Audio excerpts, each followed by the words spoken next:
अस्सलाम वालेकुम फ्रेंड्स, गर्मियों में अपने घरों को ठंडा करने के लिए हम मुख्तलिफ हर्बे इस्तेमाल करते हैं, लेकिन अगर हम घर को ज्यादा गर्म होने से बचाने का कोई हर्बा इस्तेमाल कर लें तो हमें इसे ठंडा करना बहुत आसान हो जाएगा। तो आज हम जिस मसले का हल करने जा रहे हैं, इसमें हमारा ज्यादा खर्चा भी नहीं आएगा, ना ही हमें किसी मिस्त्री मजदूर की जरूरत पड़ेगी, ना ही हमें कोई एक्स्ट्रा वाला काम करना पड़ेगा और हमारा घर शिद्दत की धूप में भी 10 से 15 डिग्री तक ठंडा रहेगा। घर सूरज की गर्मी यानी सूरज की तेज धूप और उसकी गर्मी से ही गर्म होता है। तो अगर हम अपने घर को सूरज की इस तेज धूप से बचा लेंगे तो हमारा घर इतना ज्यादा गर्म ही नहीं होगा जिसे हमें ठंडा करने के लिए बहुत सी एनर्जी वेस्ट करना पड़ेगी। तो फ्रेंड्स, आज हम अपने घर की रूफ को सूरज की तपती धूप से बचाने का एक तरीका करने वाले हैं, जिसमें हमारा बिल्कुल भी कोई खर्चा नहीं होने वाला और ये 100% रिकमेंडेड है और काम भी करता है। तो चलिए शुरू करते हैं। तो फ्रेंड्स, रूफ किसी भी किस्म की होगी तो हम सबसे पहले रूफ की अच्छे से सफाई कर लेंगे, उसके बाद उसे पानी से अच्छी तरह धो लेंगे। मार्केट से प्लास्टर ऑफ पेरिस की एक अदद बोरी लेके आएंगे,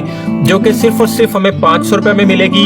ये 50 किलो की बोरी होती है और ये हमें किसी भी सीलिंग वाली शॉप से मिल जाएगी, यानी जो लोग सीलिंग करते हैं, जो सीलिंग बनाते हैं, वहां से मिल जाएगी। ये वही प्लास्टर ऑफ पेरिस है जिससे हम अपने घरों में चाक की सीलिंग करवाते हैं। उसमें खूबसूरती के साथ साथ कमरों को ठंडा रखने का पर्पस भी शामिल होता है। तो जो काम हम बहुत सारे पैसे लगा के छत के नीचे की तरफ करते हैं, वही काम हम आज छत के ऊपर वाली साइड पे करने वाले हैं। इसके लिए हमें किसी कारीगर वगैरह की भी जरूरत नहीं है, ये काम हम खुद भी कर सकते हैं। बहुत इजी है। करना यह है कि हम किसी बाल्टी में पानी ले लेंगे और उसमें प्लास्टर ऑफ पेरिस फेंकते जाएंगे। ना तो इसे बहुत थिक रखेंगे और ना ही बहुत ज्यादा पतला रखेंगे। हम इसकी अपनी छत पर 2 लेयर्स लगाएंगे।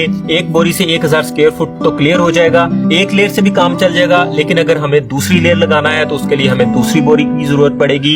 इसे हम पानी में हाथों की मदद से अच्छे से हल कर लेंगे। ये कोई ऐसा केमिकल नहीं है जो हमारी स्किन को नुकसान पहुंचाएगा। ये वही मटेरियल है जिससे मेडिकली प्लास्टर भी किया जाता है। एक तो ये बहुत जल्दी ड्राई हो जाता है, दूसरा ये हीट को क्रॉस नहीं करता, जिसकी वजह से प्लास्टर के अंदर वाली साइड पे पसीना वगैरह नहीं आता।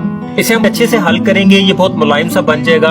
और फिर इस बनाए हुए प्लास्टर ऑफ पेरिस को हम छत पे किसी एक कॉर्नर से शुरू करेंगे, वहां इसे गिरा के वाइपर से हल्का हाथ रख के फैलाना शुरू कर देंगे। ये काम हमने धूप में करना है, शाम के टाइम नहीं करना, क्योंकि धूप में जिस तरह हम इसे फैलाते जाएंगे ये साथ साथ ही ड्राई होता जाएगा। दूसरा कोट हम इसके सूखने के बाद 1 दिन के गैप के साथ करेंगे, मतलब पहला कोट 1 दिन करेंगे, दूसरा कोट हम दूसरे दिन कर देंगे। बाजार से जो प्लास्टर ऑफ पेरिस के पुड़े मिलते हैं, जो उसके छोटे बैग मिलते हैं जो 10-20 रुपए का आता है, वो हम यहाँ हरगिज यूज नहीं करेंगे, क्योंकि वो इतना मयारी नहीं होता। हम वही वाला प्लास्टर ऑफ पेरिस यूज करेंगे जो सीलिंग में यूज होता है। वो अच्छी क्वालिटी का होता है, उसकी पकड़ भी ज्यादा होती है और वो अच्छा काम करता है। ये जैसे ही ड्राई होता जाएगा आप इसके ऊपर चल फिर भी सकते हैं। हाँ, अलबत्ता किसी हथौड़ी वगैरह के स्ट्रोक से ग्रेज करेंगे, उससे ये उखड़ सकता है। इसके बावजूद ये बारिश, आंधी, तूफान, किसी चीज से इसको कोई फर्क नहीं पड़ेगा। हम इसके ऊपर जूतों के साथ, बिना जूतों के बिल्कुल चल फिर भी सकेंगे। सिर्फ इसकी एक एहतियात करना है कि बारिश के फौरन बाद या बारिश के दौरान हम इसके ऊपर नहीं चलेंगे, क्योंकि बारिश में इसके ऊपर स्लिप होने का खतरा हो सकता है। बारिश वगैरह में भी इसकी जरा भी लेयर ऊपर से नहीं उतरेगी, ये बिल्कुल इसी तरह इसके ऊपर जमा रहेगा। जैसे जैसे ये सूखता जाए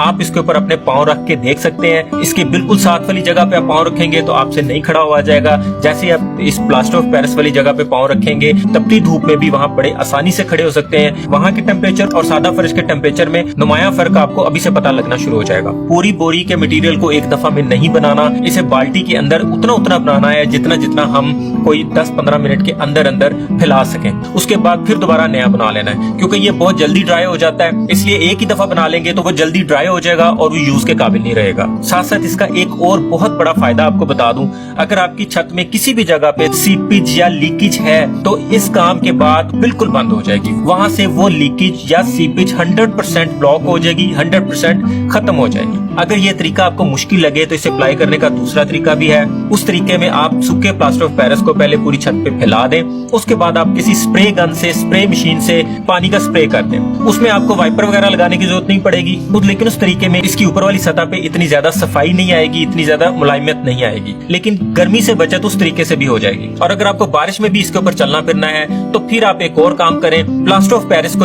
हल करते वक्त इसके अंदर व्हाइट सीमेंट की कुछ मिकदार शामिल कर दें। व्हाइट सीमेंट से इससे धूप की क्रॉसिंग या गर्मी के कम या ज्यादा होने का कोई ताल्लुक नहीं है। सिर्फ ये है कि बारिश में आप उसके ऊपर चल फिर सकेंगे। अगर आपके घर में चाक की सीलिंग हुई है तो भी बहुत अच्छी बात है, अगर नहीं हुई तो भी अब आपको सीलिंग करवाने की बिल्कुल भी कोई जरूरत नहीं है। समझ लें आपने सिर्फ 500 रुपए में पूरे घर में चाक की सीलिंग करवा ली हुई है। यानी आप इसे अपनी छत पे बिछाने से पहले कमरे का टेम्परेचर चेक करें, अपनी रूफ का टेम्परेचर चेक करें और उसे नोट कर लें। उसके बाद छत की कोटिंग करने के बाद भी एक दफा कमरे का टेम्परेचर चेक करें। इवन छत का नीचे वाली साइड से भी टेम्परेचर चेक करें। आपको वाज़ेह फर्क बिल्कुल साफ नजर आ जाएगा। बल्कि कोटिंग करने से पहले जब हमारे घर की छत तेज धूप की वजह से बहुत ज्यादा गर्म हुई होती थी, तो हम जब कमरे का फैन ऑन करते थे तो छत की तरफ से एकदम से बहुत ज्यादा गर्म हवा नीचे की तरफ आती थी। तो इससे एक तो सीलिंग फैन ठंडी हवा देगा, दूसरा अगर हम एसी यूज करते हैं, एसी को कमरों को ठंडा करने के लिए बहुत ज्यादा जोर नहीं लगाना पड़ेगा, वो कुछ देर चलने के बाद ही कमरे को ठंडा कर देगा और इस तरह हमारा एसी का बिल भी बहुत कम आएगा। ये भी ज्यादा अच्छे वाला ड्राई नहीं हुआ, लेकिन फिर भी मैं इसके ऊपर हाथ लगा के चेक कर रहा हूँ तो आप देख सकते हैं कि ये बिल्कुल भी नहीं उतर रहा, ये फर्श के साथ फिक्स हो गया। पहला कोट करने के बाद उसी रात बारिश भी हो गई और इसकी बड़े अच्छे से टेस्टिंग भी हो गई। बारिश ने इसका बिल्कुल भी कुछ नहीं बिगाड़ा, ये बिल्कुल अपनी जगह पे जमा रहा। सुबह अगर मौसम अच्छा हुआ तो हम इसके ऊपर दूसरा कोट करेंगे, अगर मौसम अच्छा नहीं हुआ तो एक दिन का और गैप दे देंगे। तो फ्रेंड दूसरे दिन हमने बिल्कुल सेम तरीके से इसके ऊपर एक और कोट कर दिया। जहां जहां इसके पैचेस थे, जहां जहां हमें थोड़ा थोड़ा फर्श नजर आ रहा था, वो भी सब हमने क्लियर कर दिया। मैंने गर्मियों के स्टार्ट में अपनी छत की कोटिंग करवा ली है। इसे मैं 1-1.5 माह तक चेक करूंगा, उसके बाद इसका रिजल्ट वीडियो में शामिल करके ये वीडियो अपलोड करूंगा और ये मुझे जितना फायदा देगी आपके साथ भी शेयर करूंगा। हमें इसमें किसी ग्लू या फेविकोल वगैरह का यूज नहीं करना, क्योंकि वो वाटर बेस्ड होता है और बारिश पड़ने पे उसका असर खत्म हो जाता है। हमें बिल्कुल भी किसी जंबो लॉन, किसी थर्मोपोल वगैरह की कोई शीट्स बिछा के उनके ऊपर मिट्टी डाल के कोई फर्श नहीं लगवाना, किसी लुक वगैरह की जरूरत नहीं है, किसी महंगे केमिकल की जरूरत नहीं है, किसी भी ऐसी चीज की जरूरत नहीं है हमें जिसमें मेहनत भी ज्यादा लगेगी और पैसे भी ज्यादा लगेंगे। हमें इसमें कोई कली या चूना वगैरह यूज नहीं करना। कली बारिश से भी उतर जाती है और चलने फिरने से भी उतर जाती है, और वो कोई ऐसी लेयर वगैरह नहीं बनाती जो गर्मी को दूसरी साइड पर जाने से रोक सके। कली करने का मकसद सिर्फ और सिर्फ छत को सफेद कलर करना होता है, ये मानते हुए कि सफेद कलर गर्मी को ज्यादा अब्जॉर्ब नहीं करता, जबकि प्लास्टर ऑफ पेरिस एक मोटी लेयर बना देता है जो ना तो खुद गर्म होता है और ना ही गर्मी को दूसरी साइड पर जाने देता है। आप यकीन करें कि सिर्फ 500 रुपया लगाने के बाद हमारा पूरा घर बिल्कुल ठंडा हो जाएगा। हमारे इस लैंटर से नीचे वाले हिस्से में तेज धूप या गर्मी से कोई असर नहीं होगा। इवन अगर आपके घर की पिछली साइड पे कोई दीवार ऐसी खाली है जहाँ से उस पर धूप पड़ती है और आपका पूरा घर या कोई स्पेसिफिक कमरा बहुत ज्यादा गर्म हो जाता है, तो उस जगह पे भी सीमेंट या कोई लुक वगैरह लगाने की बजाय उस दीवार पे भी आप प्लास्टर ऑफ पेरिस को लगवा सकते हैं। ना तो सेम रहेगी और ना ही गर्मी क्रॉस करेगी। रूफ की इस कोटिंग के बाद जब आप अपने कमरे का एसी चलाएंगे तो आपको वाज़ेह फर्क नजर आ जाएगा। आपको पता चलेगा कि एसी बहुत जल्दी ट्रिप किया है, उसने कमरा बहुत जल्दी ठंडा कर दिया है। ये सिविल इंजीनियर्स का रिकमेंडेड है और 100% काम करता है। और जितने बड़े बड़े हॉल्स और कोल्ड स्टोरेज की रूफ्स के ऊपर भी इसी मटेरियल का इस्तेमाल किया जा रहा है। इसकी कोटिंग करवाए हुए तकरीबन आज हमें 1 माह गुजर चुका है। इस पे धूप भी पड़ी है, इस पे 2-3 दफा बारिशें भी हो चुकी हैं, जिसमें ये बारिशों का सबूत भी है। इसके ऊपर हम एक दफा पानी गिरा के इसे धो देंगे तो ये बिल्कुल व्हाइट निकल आएगा दोबारा से फिर से। दोपहर का टाइम है, ये इस वक्त सूरज की रोशनी देख सकते हैं बहुत तेज है।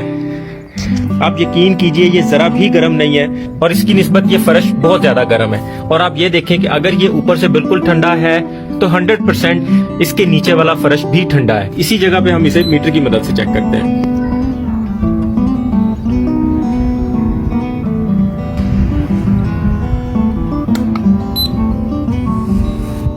तो फ्रेंड्स आप देख सकते हैं कोटिंग और बगैर कोटिंग वाले फर्श में इस वक्त 13 से 15 डिग्री का फर्क आ रहा है, जो एक बहुत बड़ा फर्क है, जिससे हमें गर्मी की शिद्दत से बहुत बड़ा फायदा हो सकता है। ये फर्श बिल्कुल एक दूसरे के साथ साथ है, ये नहीं कि किसी जगह पे ज्यादा धूप है और किसी जगह पे कम है। मैं फिर एक दफा इसका टेम्परेचर चेक कर देता हूँ।